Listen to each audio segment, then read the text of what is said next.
Hey YouTube, Belger Bell here, and welcome to my first video. Sorry I don't have a poppy, dubsteppy intro with lots of flashes and fancy stuff, but let's get down to it, shall we? This video will cover the relationship between the new Shine On perk found on raid helmets from the King's Fall raid, the original Inverse Shadow perk, which is a random rolled perk on other helmets, Bad Juju's String of Curses perk, and Raze-Lighter with and without the Thrive by the Sword perk. Don't worry too much about pausing to take a look at the super bars right now, as I'll have a collection of results at the end, as well as links in the description below to the images in case you want to compare them, save them, share them, or whatever. There will be text on the screen showing you which parts, if any, which perks, if any, are active, and what weapon is being used for the test on the screen at any given time.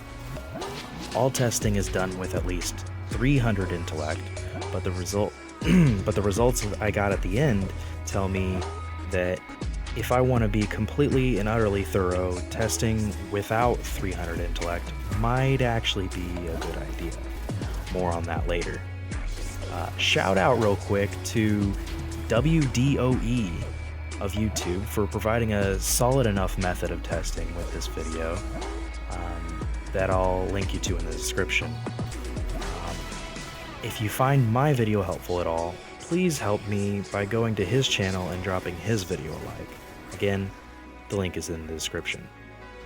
And if you're feeling froggy, go ahead and like this one too. It's greatly appreciated. In year one, it was widely considered after a lot of debate that Bad Juju and Inverse Shadow either did or did not stack.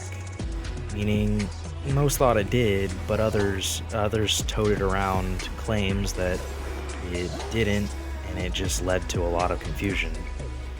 I guess you could say the debate never really ended. In year two, this is either changed, or maybe it's just easier to test now that Shine On perk exists.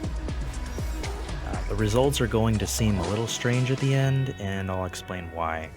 The testing didn't go wrong like I had originally thought. Therefore, I did multiple attempts, and what you're seeing is just somewhat random pickings from those tests. Instead, it seems there's some sort of hard cap or ceiling, if you will, to how much additional super you can get on kills. So yes, they do stack, but only if you're already under this cap. Shine On, again, a new perk found only on raid helmets from the King's Fall raid, is kind of an amazing perk in that it will bring your super returns right up to that cap without any help from any outside perks. Again though, this is with 300 intellect. This might not be true under 300 intellect. Everyone these days seems to want to shoot for 300 intellect anyway, so that probably won't ultimately matter to most of you that care enough about this topic to be watching this video in the first place. These results do mean a few significant things that I want to point out. First, the raid helmets are amazing, again, and if you have one, it should be worn full time on most subclasses because it's just that much better than Inverse Shadow. Others, like Defender or Gunslinger, should still stick to their exotics with Inverse Shadow rolls. Voidwalkers, a little bit different. It's a little bit of a toss-up since Stormcaller's super mostly replaces Nova Bomb's old roll that, it's just supposed to kill tons of ads all at once.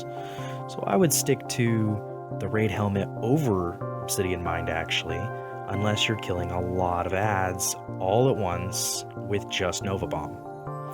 If you're just fighting that many Thrall, for example, you might want to stick to Obsidian Mind still. But the odds of that happening are pretty slim. The second thing is, note that if you do have a raid helmet, Raze-Lighter's Thrive by the Sword is doing absolutely nothing for you.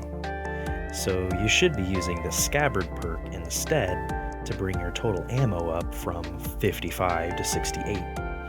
If you have Inverse Shadow instead, however, it's up to you because you do get some bonus super, but I personally don't think it's worth it and would still recommend Scabbard instead.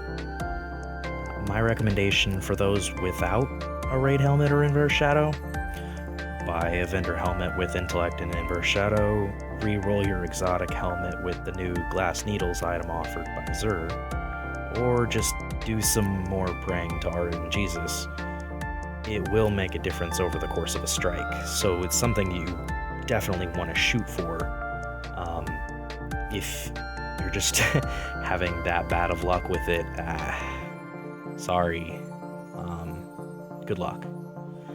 Anyway, alright, and that's it, everyone. I hope you found the video helpful. If you did, if I did help you, again, help me in return by dropping a like, subscribing, or sending Bungie a stern suggestion to unnerf weapons parts. That'd be great. This has been Belgear Bell. I love you all, and have a nice day.